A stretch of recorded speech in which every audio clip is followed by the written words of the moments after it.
So although it's not here yet in the mail, here is Yeah. our textbook. Oh, that's the book. Oh, okay. Yeah, it's divided. There's an introduction and Let's six see. Oh, chapters. So I thought we would do one each week. So this should yeah. take Yeah. 7 weeks. Um, so I thought I would talk a little bit about the encyclical, and it's now a little bit over 5 years old. Pope Francis released it in May of 2015 with actually a lot of fanfare. He arranged for a multi faith, non faith group to be present with its release that included at least one atheist. It included, I think, um, Patriarch Bartholomew, who is um,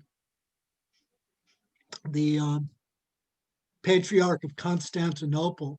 So he's sort of the first among equals in the Greek Orthodox Church. Patriarch Bartholomew, incidentally, has been a long time environmental activist. He's organized a whole number of conferences on environmental preservation, on the importance of clean water, on the importance of wildlife preservation. So he's been, in addition to being the Patriarch of Constantinople, he's been very, very active in the ecology movement. So when it came out, the encyclical also had the support of the Dalai Lama. Um, there was a historian of science who commented that the encyclical insisted we embrace the moral dimensions of problems that have heretofore been viewed primarily as scientific, technological, and economic. So that's a really important area in which Catholic uh, social teaching and theology can contribute to science, where we sort of tend to see science as completely objective and value neutral, and in fact it's not. Science can be heavily value oriented with the wrong values.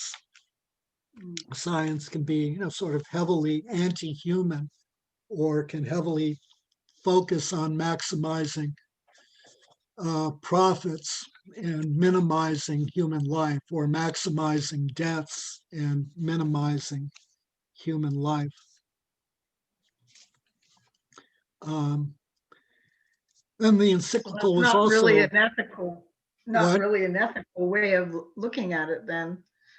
I Well, mean, no, the problem is, that you see that we can see science as divorced from ethics, and divorced from morality, so that science simply is an objective force. So actually, one of the things I was going to point mention as resources, has anyone heard of the doomsday clock? No. No. What is that? So it's not a really, but it's a clock. I mean, it's not really a clock, but it's kind of a clock. It's a symbolic clock, I guess, that um, it's done by the Bulletin of Atomic Scientists.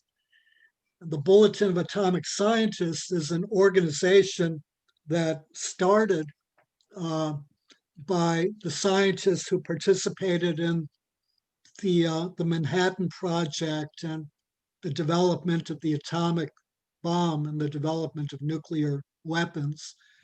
So after the bombing at Hiroshima and Nagasaki, it sort of occurred to them that they had fallen into the trap of looking at their work as good, when in fact the consequences could be disastrous. And they were used on civilian populations to commit crimes against humanity in Hiroshima and Nagasaki. And then in the Cold War period, we really went crazy with the production of nuclear weapons, and still have nuclear weapons capable of blowing up the world multiple times over. So the Bulletin of Atomic Scientists as an organization was formed in response to the realization that they had viewed science as immoral or amoral, without morality, or independent of morality, when in fact it wasn't at all. So the doomsday clock measures how close we appear to be to global catastrophe. So it's updated as needed on January 1st. It was updated as on January 1st of this year to 100 minutes before midnight, which is to And say does, that I mean, not it would 100 make minutes, sense if the 100 seconds oh, before oh, midnight. so it would make sense if all the countries had to participate in that meeting. Well, the closest thing that we have is the Paris Climate Accord, Oh, which we and are out of right now. and I the know. United States under Trump withdrew from it. It was one of the many Yeah. treaties that the United States had agreed to that Trump decided were unfair. So he simply withdrew, transforming us from people who keep their word to people who lie when it's convenient to them. Hmm. So 100 minutes to midnight, which is very alarming.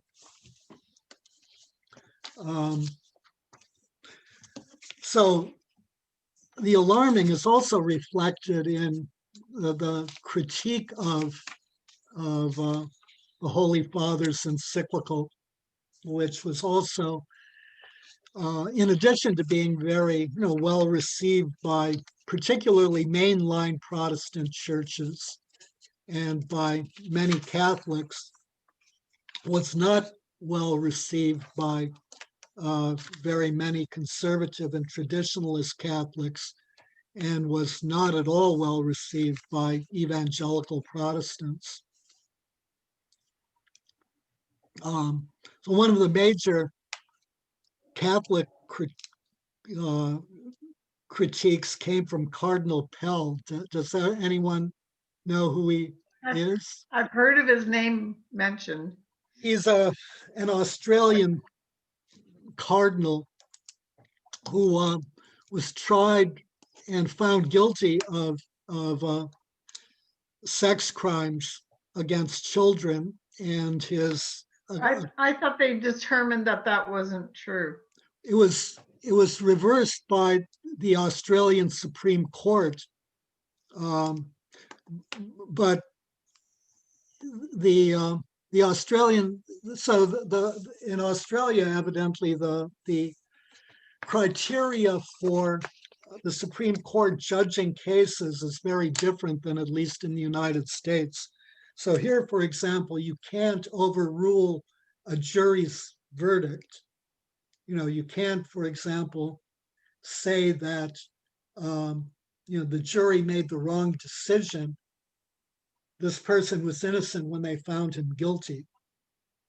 You can only do that if evidence was withheld or the jury selection process was biased or corrupt in some way. There has to be some sort of procedural error, but you can't simply say. What I heard about that one wasn't that the one where he was being accused of molesting two guys at the same time? That's a whole separate one. Oh, okay. Yeah, that was never tried, I don't think. Of the cardinal? What's the name of the cardinal? So in any case, Cardinal Pell, P-E-L-L. Yeah, so in any case, the critique comes from him. And so, interestingly, he says the church has no particular expertise in science The church has got no mandate from the Lord to pronounce on scientific matters. We believe in the autonomy of science. In a different place, he said that the evidence is insufficient for global warming.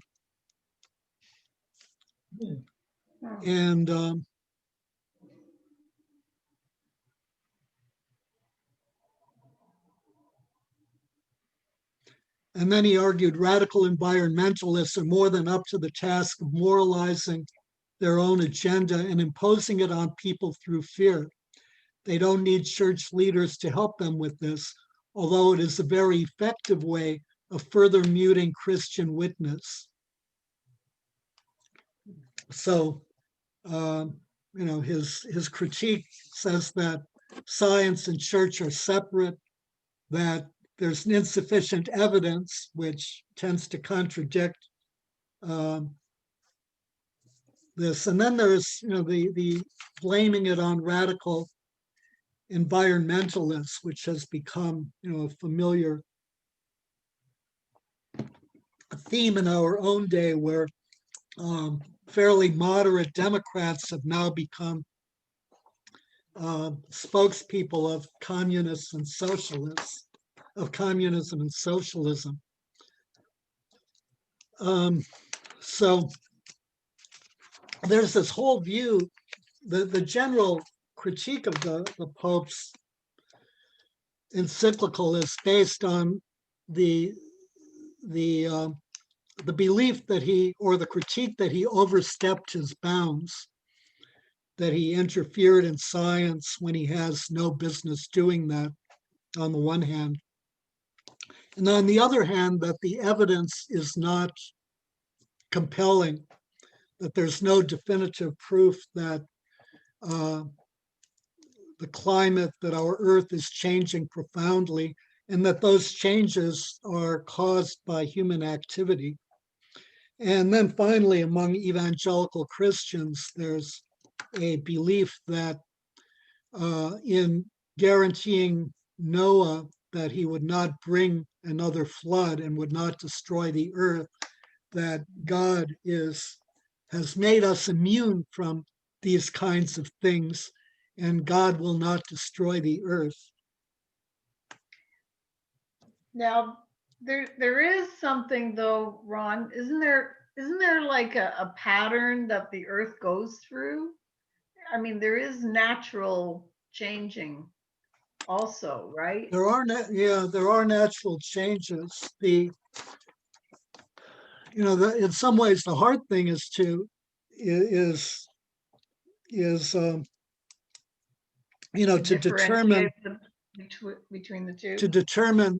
I mean, the natural changes are in many ways best determined in a lot of ways after the fact rather than before the fact. But there's the whole issue of it's not very well established science is actually not true. So there's a very, I mean, if we look at the science, like the disappearance of dinosaurs was because of the ice age or whatever.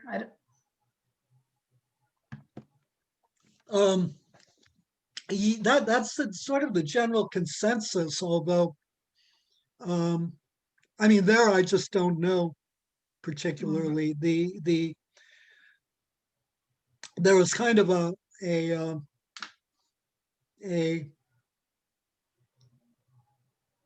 sort of a really bizarre scientist named Emanuel Velikovsky, who was what? Was he Polish? Oh, He was Russian, although a Russian emigre. I think that, if I don't remember, he was like an astronomer. But in any case, he had sort of anomalous findings that like woolly mammoths that were frozen and preserved had large amounts of food particles in their digestive system, which would not happen if the ice age, sort of Gradual, advanced yeah. slowly. So that pointed to some sort of catastrophe. And since he was an astronomer, he thought it was probably due to some sort of, you know, uh, Meteor yeah, event. meteor event.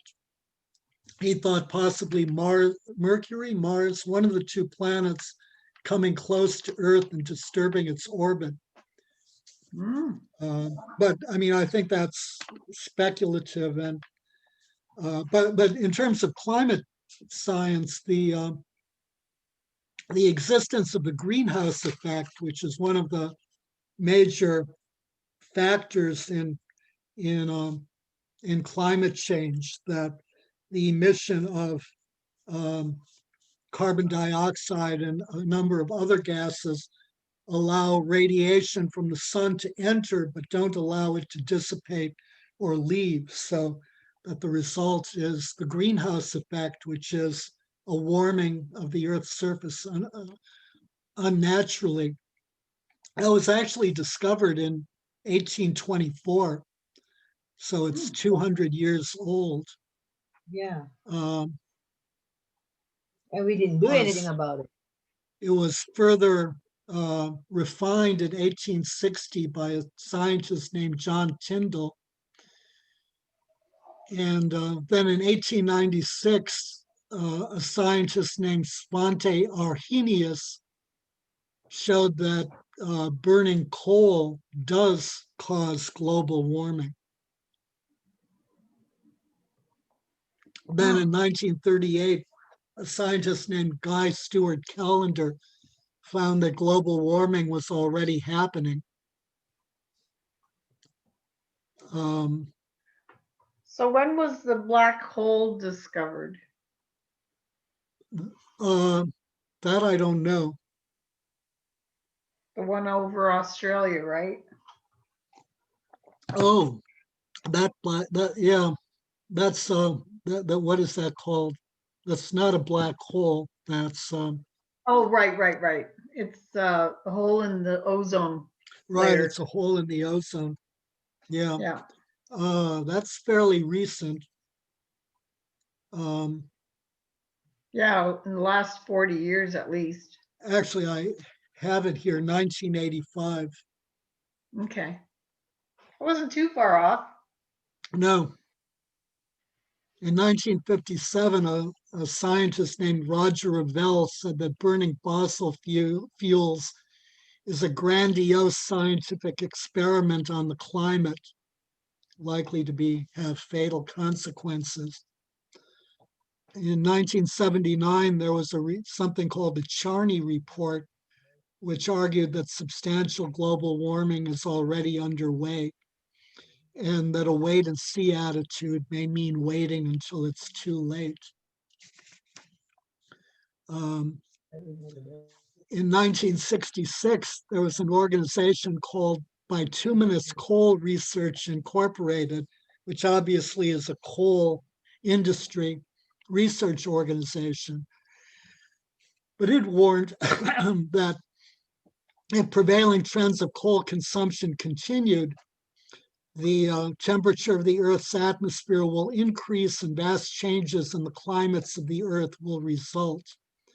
Such changes in temperature will cause melting of the polar ice caps, which in turn would result in the inundation of many coastal cities, including New York and London. So that was from a coal research organization. That contrasts with the industry's official position, which is that carbon dioxide in the atmosphere is beneficial to life and to the planet. So, Ron, my question is, I thought the trees is absorbing the carbon dioxide, No, carbon monoxide, whatever that is. Carbon dioxide, I think, is released by plants, right? No, Yeah. No, they No, release no. our people. Oh, they They absorb release it. oxygen, We right? They release it. absorb We carbon release it. dioxide. Yeah, Yeah. but the I'm not but the talking about. but the problem is that ordinarily, I mean, that requires that there be a certain balance, you know. So if we were to inundate, you know, the entire world with carbon dioxide, ultimately very little of it would be converted back to oxygen, and you know we would all die. I mean, the problem is that you know the that ecological systems are all very fragile, and they're Yeah. all based on all of the parts, you know, working. And so when you know, when a part changes, everything gets out of whack. To go back to our president again, you know, this whole thing with the forest fires are caused by raking the forests. I mean, not raking the forests, and so we should rake the forests, and we'll have fewer forest fires. In fact, if you rake the forests, then you'll have more forest fires because the decaying vegetable matter is nutrition for the plants, right? So if you deprive plants of the ordinary nutrition, then they're going to begin to die. When they die, they burn more. And so we'll have more forest fires as if we don't have enough already. You know, so the problem is that ecological systems are delicate. And the uh, so for example, the destruction of the rainforests in the Amazon has been identified as really a significant problem because all of those trees, which once used to convert carbon dioxide to oxygen, are gone. So there's nothing that is able to do it to replace them. Hmm. And then there's, in addition to that, there's simply the global warming effect of carbon dioxide and all of the other gases that we're putting out in the air that are trapping in radiation from the sun and causing the earth to warm.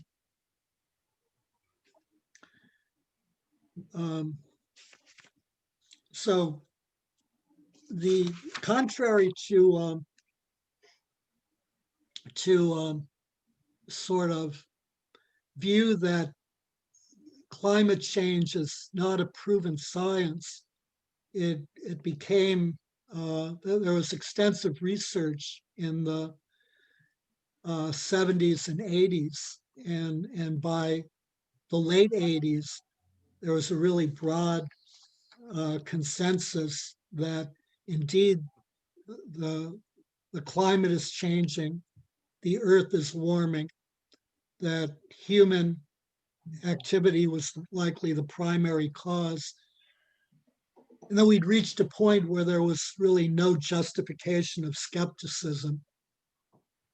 And in 2015, the Pentagon concluded that climate change is one of the major threats to national security. In what way? National security. Well, one of the ways is that resources become scarce. Uh-huh. And so there's not only climate change, but there's also an issue of access to water. Uh-huh. We're Yeah. a society that's dependent on oil. If oil becomes in short supply or risks being depleted, then contention for oil becomes significant. Contention for water may become significant. I mean, there have been projections about, I mean, in the United States, water is very frequently taken for granted. But you know, if you look like in say Northern California, you know, if we read Native American accounts of like life in Sonoma County, it was Yeah. green year round. Really? Yeah. Wow. So, starting in late June, it's dry, right? Until the rainy season starts in September or October. So all of those months of it being dry, it used to be not dry. But that's really a major, that's really a consequence. Dryness is really a consequence of the fact that all kinds of water is being uh, diverted to support agriculture in the Central Valley, which tends to be fairly dry, right? So now it's not dry. Or, if we go to Las Vegas, say, or go to the desert, Las Vegas is a great example. It's lush with, water all over the place, uh, watering these plants that are not desert plants and have, no right to be in the desert. And yet, we have this lush whatever fed with water that is piped into Las Vegas. From the Hoover Dam. Yeah, that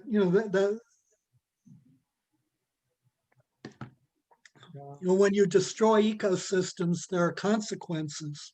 Water is very important, So, um, more than electricity, I guess. so for much of the world, particularly in the third world, and especially in Africa, well, actually in much of the third world, access to clean water is not taken for granted. Water is a really scarce resource. Right, yeah. And it's very possible that if were to become a scarce resource here, violence would erupt.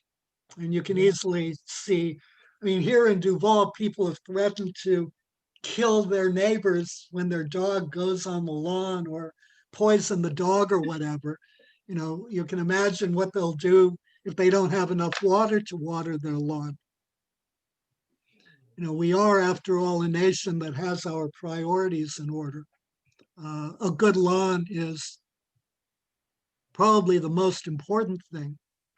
And, God looks down at our lawns and says, that's a good person. They are worthy of entering heaven. But I've never seen a place so green as Washington, because in California it is so dry. Yeah, it's because we're really fortunate. Even Oregon is very green Yeah, comparatively, and that's not artificial watering. That's just natural. Look at, I mean, we're getting rain all week. right, right.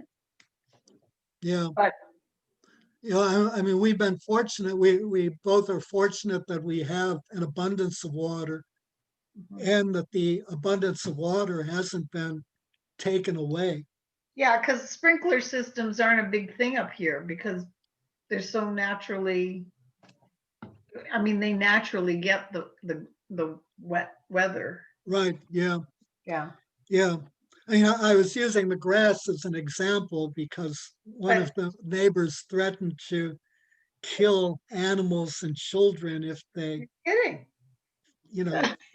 messed Really? up his lawn. Yes. Yeah. But remember, there's 1 year that I think we live in Oregon then, that you cannot water every day. There's a certain day, like odd numbers. So, water part of the country and the even numbers, right? Yeah. That was, I don't remember what year, but that happened there in Oregon. Yeah. Uh-huh. Huh. Wow. Mhm. Yeah. And it's happened really badly in California. Oh, that's one thing. That's one reason I love being away from San Diego, because every year in the fall is a high fire season, Season, yeah. because the Santa Ana winds come in and they just, if there's a flame anywhere, it'll just spread it like Yeah. crazy. Yeah. Yeah. But you got to remember, California does not have a Forest Service cleanup like Oregon and Washington. Oregon and Washington maintain their forests. California does not. But that's California's always gonna burn more because they don't manage their forest. but isn't that a national, I mean, that's a, State. the forests are State, owned by the government, aren't they? State, not federal. not Oh, are they? Yeah. Yeah, most of the forests that burned were federal in California. Yeah. Yeah. So state behavior isn't going to affect it. So it wasn't there, I mean, yeah. So cutting their funding wasn't helping them. No. Wait, So in response to the consensus in science that the climate is changing, those opposed, particularly industry organizations, launched an offensive. And so the response is interesting because, first of all, they appeared to draw on scientists who, were dissenting. But the interesting thing is that these scientists published their findings in the popular press and not in scientific journals or not in places where they receive peer reviews, yeah. right? Oh, Yeah. Also, a lot of them are, in some sense, scientists for hire. So a lot of the global warming, anti-global warming scientists were also spokespeople or scientists supporting the tobacco industry and saying that tobacco smoking did not cause lung cancer, or even that tobacco smoking was beneficial for you.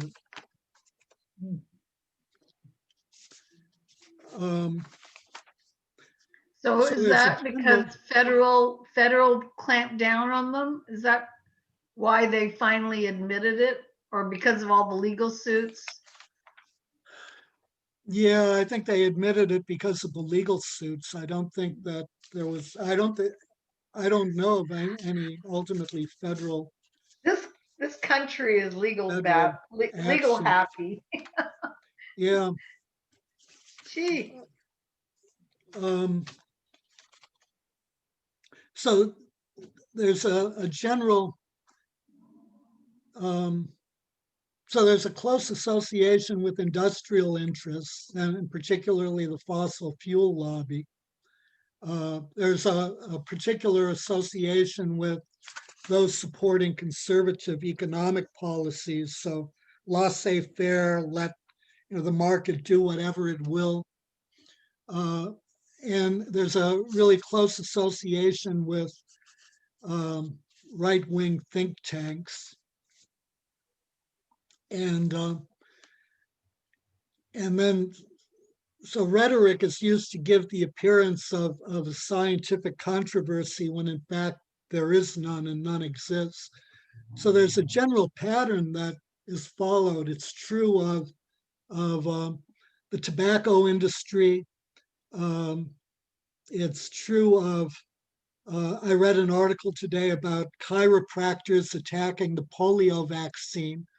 They use the same set of tactics. It's true about global warming. It's true about almost every area in which, it's true about the attack on evolution.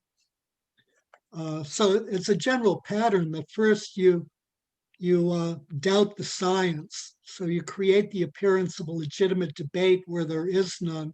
And you especially present your portion of the debate outside of the realm of scientific discussion, so that you don't have to interact with real scientists in doing it. Then you question those scientists' motives and integrity, even though yours is more likely should be questioned. And you magnify disagreements among scientists and cite those with outlying views or minimal qualifications as experts. So there's always going to be a certain amount of, dissension even among those who broadly form a broad consensus. There'll always be nuances. So you find those nuances and you magnify them. So X and Y, who may fundamentally agree on 99% of a particular issue, but disagree on 1%, you select that 1%, elevate it so that it seems to become 99%, and then present that. Then you exaggerate the potential harm. So if we do something about global warming, it's going to destroy the very fabric of our life and transform us into a third world nation. And we don't want to be like those people from those, what our president has called S-hole countries. Then you appeal to personal freedom. It's a violation of our rights, just like mask wearing violates our rights. And then you rely on a key underlying philosophy. So where science and the Bible differ, I believe in science. So that's a good area to sort of follow up on, I think. So Christianity and global warming, where the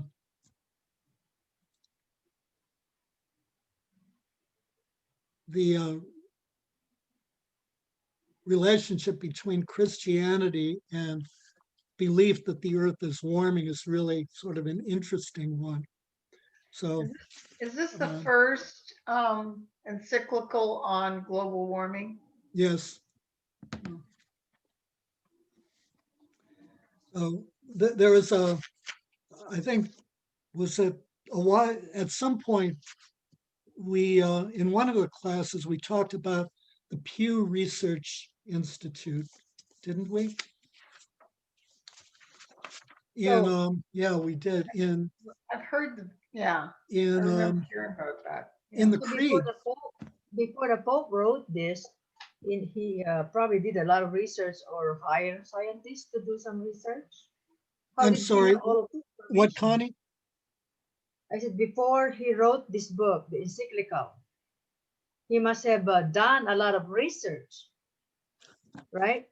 Or I think he both did, and he relied on a large group of scientists and other people to also contribute to it. I think that he tried to make it as much as possible a kind of a group effort, for which he was responsible yeah, for the finished product. yeah, because it's And gonna be a lot of particularly information. Yeah. for adding, he is himself a chemist, so he is a scientist and he has a scientific background. So the Pew Research Center does studies of a large number. It's a sort of survey polling center that it's largely Christian focused and does generally really good research in social patterns and patterns in religion. So in October of 1915, they did a study of religion and global warming. So they found that of those with no religious affiliation, 64% believed that not only that the earth was warming, but that human activity was the primary cause. And then 36% didn't believe it. Among Protestants, only 40% believed in global warming and 59% didn't. Among white evangelical Protestants, only 28% believed in global warming and 71% didn't. Among Black Protestants, 56% believed in global warming and 44% didn't. Among white Catholics, 45% believed in global warming and 55% didn't. Among whites generally, 44% believed in global warming and 56 didn't. So white Catholics were 1% higher. Latino Catholics, 77% believed in global warming, the highest percentage, and Wow. 23 didn't. For Latinos generally, it was 70 and 30%. So Latino Catholics were somewhat significantly more likely to believe in global warming. And then for Blacks generally, it was 56 and 43, as opposed to 50, basically the same as Black Protestants. So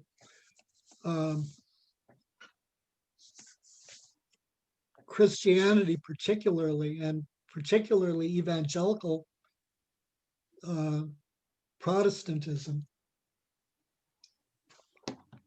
really has tended to deny global warming. And so what I sort of wanted to do is to look at and discuss the so-called biblical justification for rejecting global warming.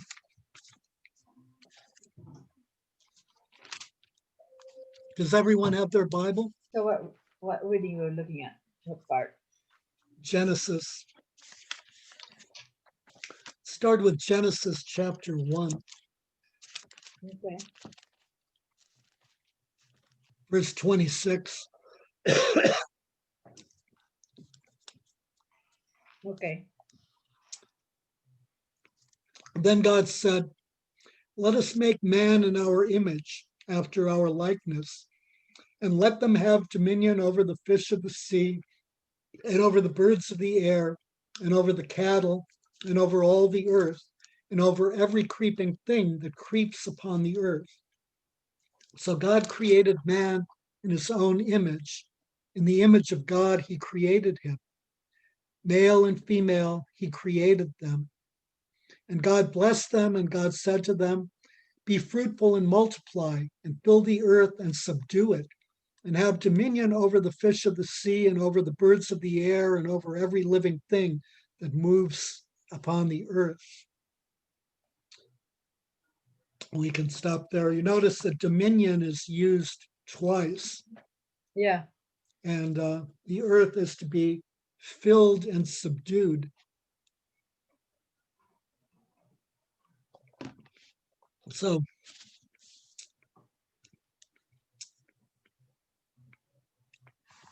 that means that that's taken very literally to mean that humans control the earth. So it was given to us that we can do what we want with it. And in fact, premillennial dispensationalism argues that it interprets Adam and Eve as literal people, right? So that by sinning, Adam gave dominion over the earth to Satan. Yeah. So that Satan is the Lord of the earth.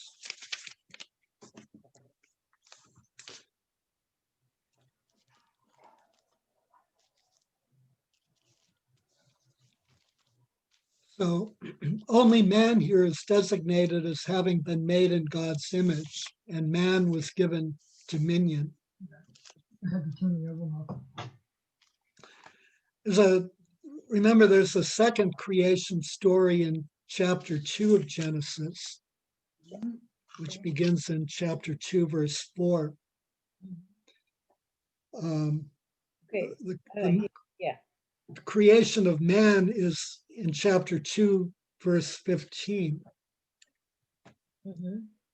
The Lord God took the man and put him in the Garden of Eden to till it and keep it.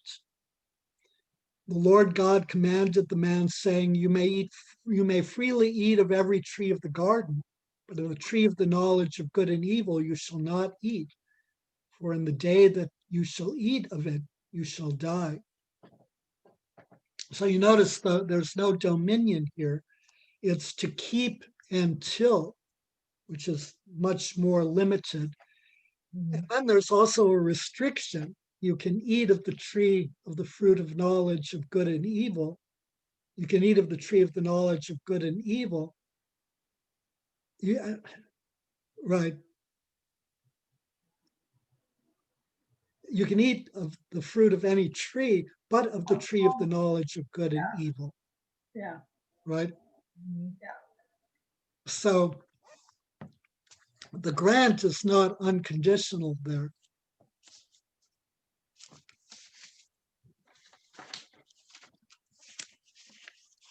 No, it's very explicit. What, Connie? It's very explicit. Uh-huh. You know, It's the very explicit. like a command. Yeah. And then we go to Genesis chapter 8, verses 21 and 22.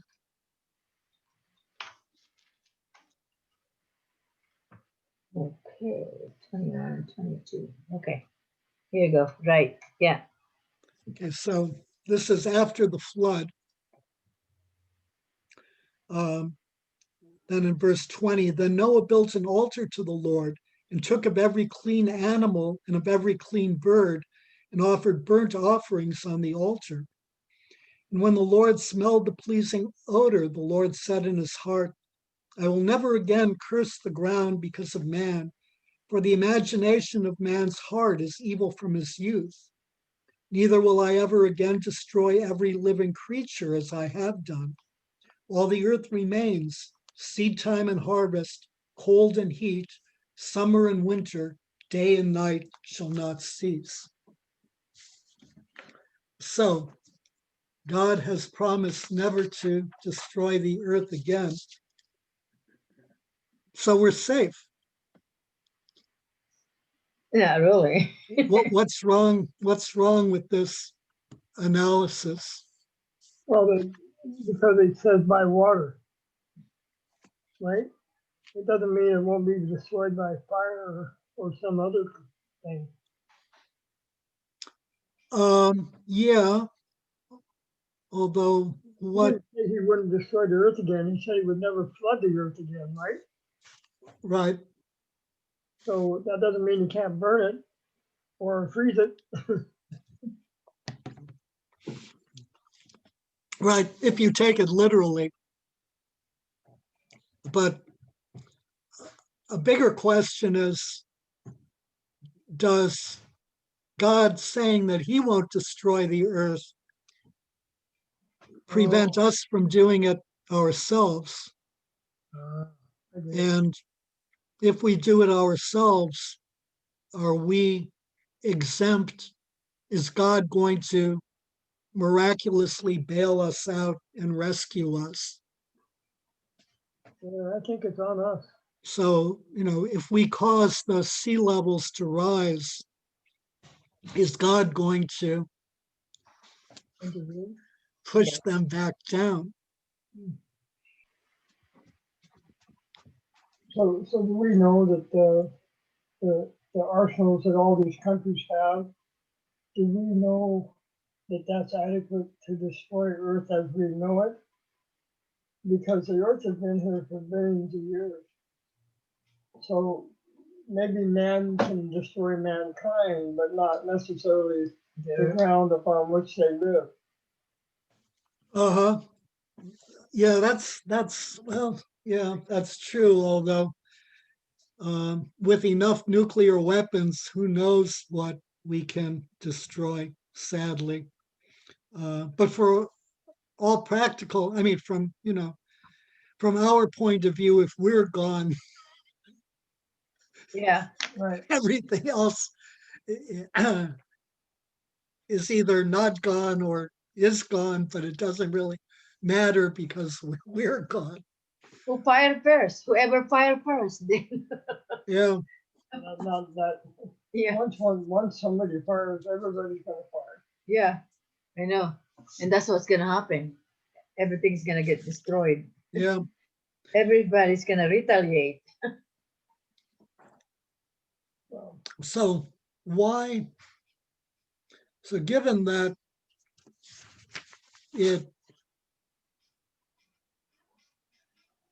well, actually, it's also sort of interesting, that the basic thing that Genesis, that the creation story is trying to get across, I think, is that as humankind, we never want to take responsibility for our actions.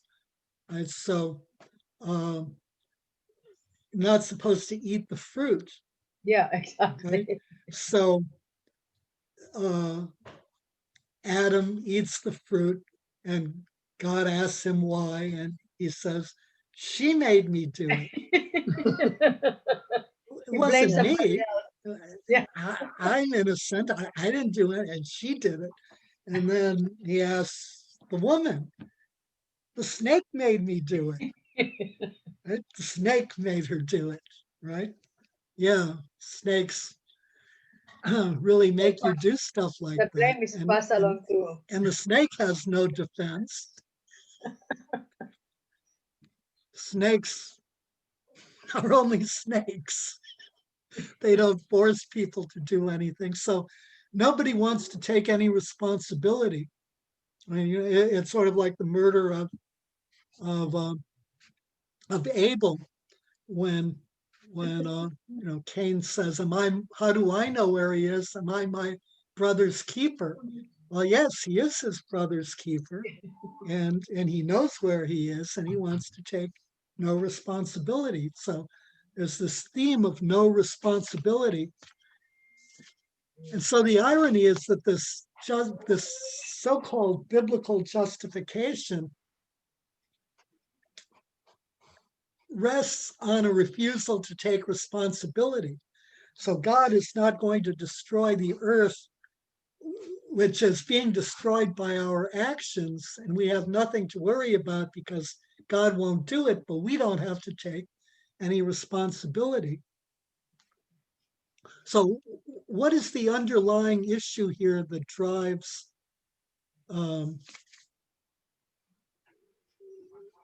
rejection of the science and rejection of the fact of global warming and the refusal to do anything about it?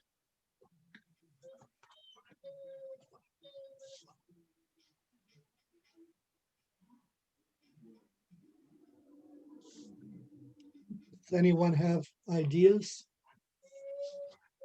Hmm.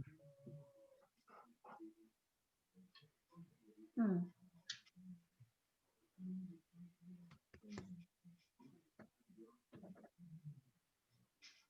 don't know, maybe God is asking us to take responsibility and do whatever we can to help out. Uh, well, every little thing helps. Like if you recycle everything like we do now, we recycle everything, and the church have a big compost. Like when I do my flowers, all the the rotten flowers and the cuttings, we put in the compost. Yeah, the church has gotten really good at, Yeah, yeah, yeah. They have a recycling and big, huge, composting. yeah. They just picked it up the other day. Now we're starting over again because yesterday we're the first one who throw the stuff in the compost. Cody and I. So I don't know. Somebody Why told do me, we see so many Christians not doing that and rejecting global warming? American Christians. I don't well, think. they think they're gonna be saved no matter what. Because if you believe in Jesus, you'll be saved, right? Right. That's what That's what they're true. thinking. Yeah, that's true. That's good. When stuff hits the fan, then there's the Yeah. rapture. There's the rapture, so you get taken away, and you don't have to witness any of the bad stuff. God Yeah. doesn't want us God doesn't want us to suffer. He wants to spare us from all suffering. And yeah, so that's a really good point. That Pew study emphasizes the close connection between, sort of belief in the rapture and denial of global warming.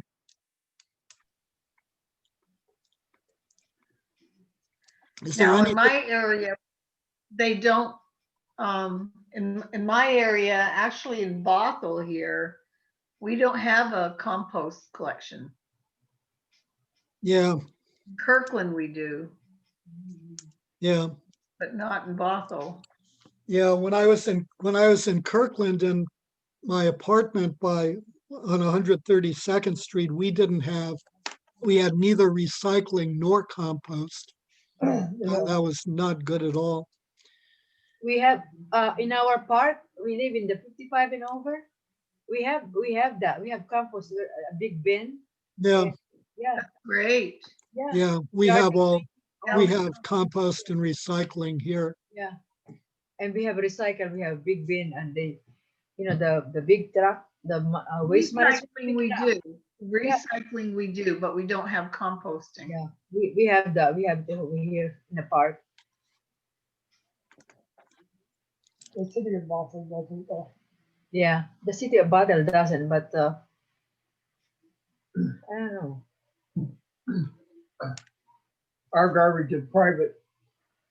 We have a Oh, private contract. We don't uh-huh. have a Yeah.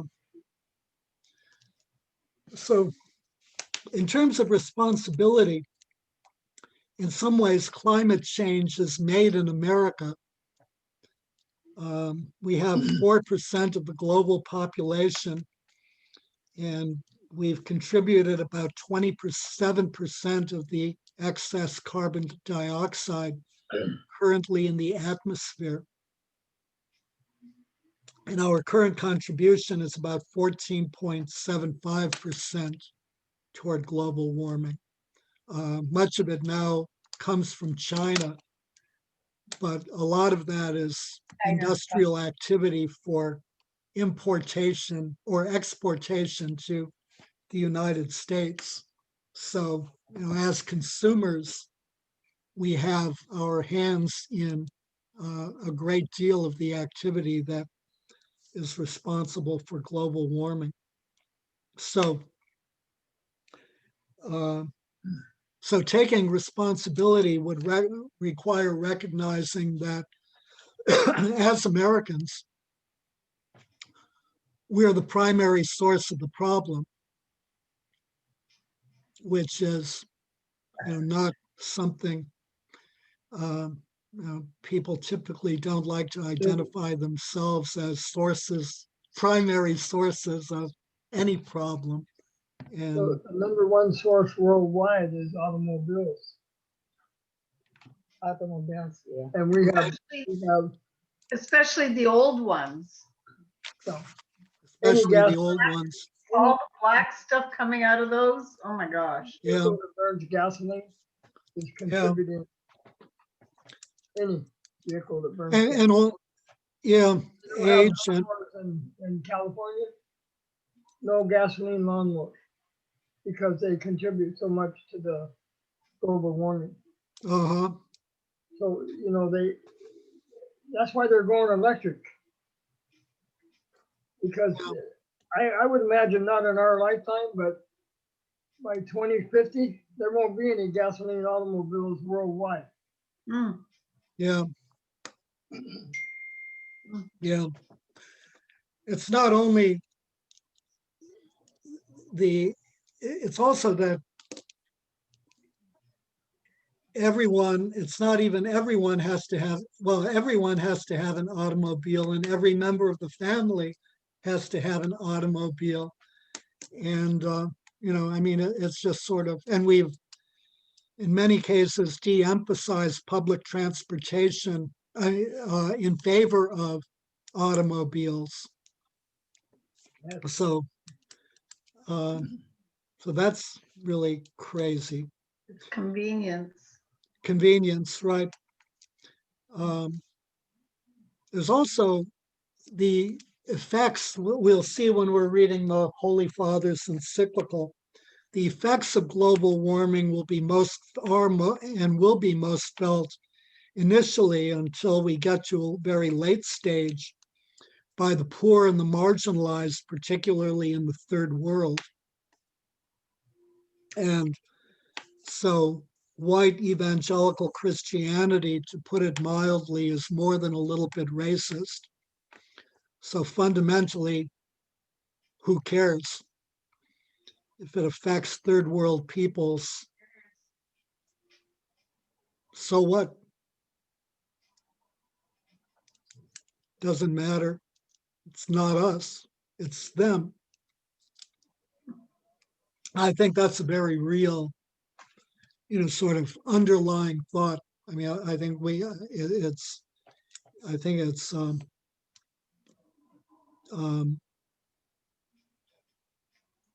mean, we tend to underestimate particularly how viciously racist white evangelical Christians can be, and how viciously racist mainstream white evangelical Christianity is. It really is all about a white Jesus who's come to save white people or show brown and black people the way of white people. Okay. So the bottom line is the human race is irresponsible, basically. Yeah.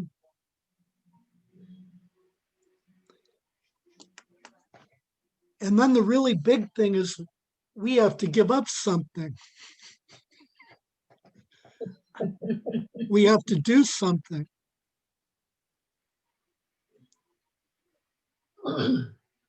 Right? We live in a society that pursues crass materialism. We live in a society that worships mammon. We live in a society that worships convenience. Materialistic. I was listening to a video today from Bishop Barron. He was discussing an article called The Gospel of You. And that's kind of a really good sort of, brief summation of what for many people Christianity and the Gospels are all about. The Gospel is about me. Jesus came to save me. All I have to do is let Jesus into my heart and I go to heaven. He came for me. Me. Can you imagine? Me, not you. Me.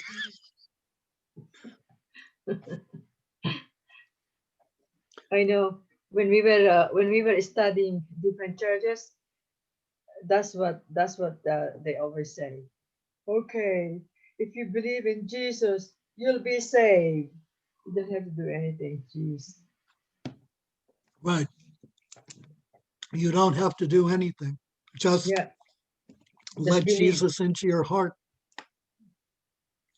Which I still have no idea what that means, but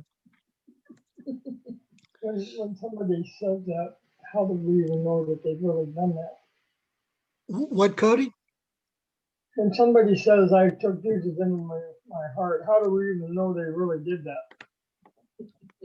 They're just, what do you Yeah. call it? Yeah, I mean, we don't know. I mean, Yeah, we were talking about the hypocrites last Thursday. Jesus says, by your fruit you will be known. Yeah. So if it's just empty words, talk is the cheapest thing Yeah. available. Talk is cheap.